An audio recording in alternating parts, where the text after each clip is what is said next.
name of this area where we are right now is actually the west hill of Jerusalem. And in Jesus' time, the wall was not here. The wall was all the way on the other side, on the edge of Gehenna Valley, all the way down there. So what I'm trying to tell you, that what we call today Mount Zion, the hill behind you, where we're going next, was inside the city borders at Jesus' time.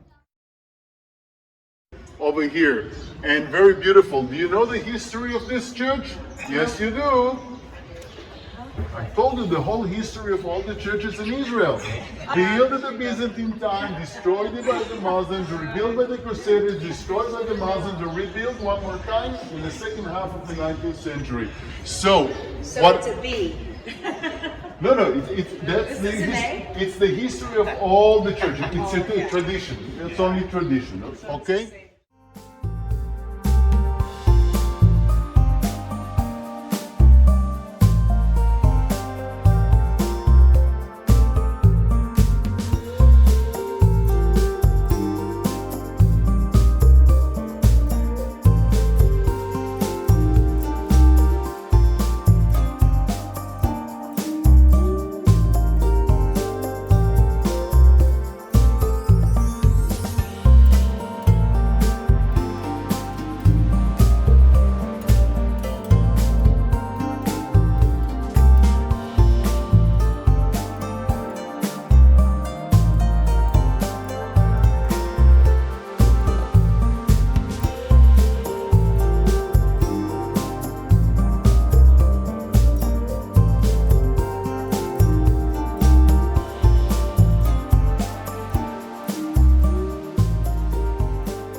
Considered to be King David's tomb, which is not.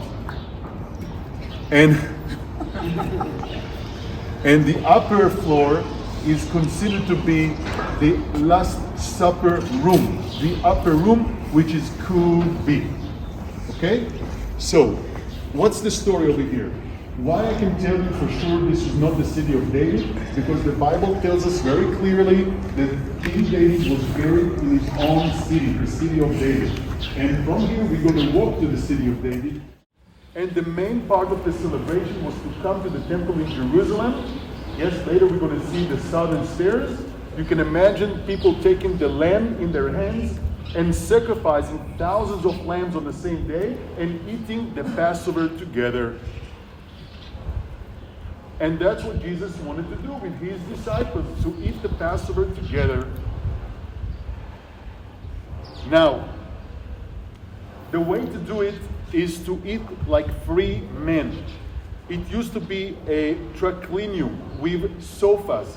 You must recline when you eat the Passover. It must be furnished, because on the Passover night we celebrated the fact that God took us out of Egypt and we are now under God, and we must eat like free men.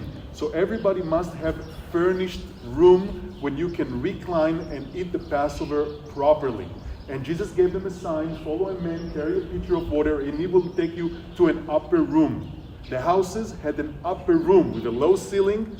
Yes? So you can imagine a low ceiling, everybody sitting either on the ground or on beds, reclining on pillows and eating the Passover lamb together. And you must finish the whole lamb by morning. Okay? That's why you gather in group. All of us, we're going to eat this lamb and leave nothing by morning. It's very hard to finish the whole lamb by yourself. So you have the bread and you have the wine. That's the way you do covenant in the biblical days. We have several examples for that. When you do a covenant, like Melchizedek and Abraham, bread and wine. But one thing is missing to seal the covenant, which is blood.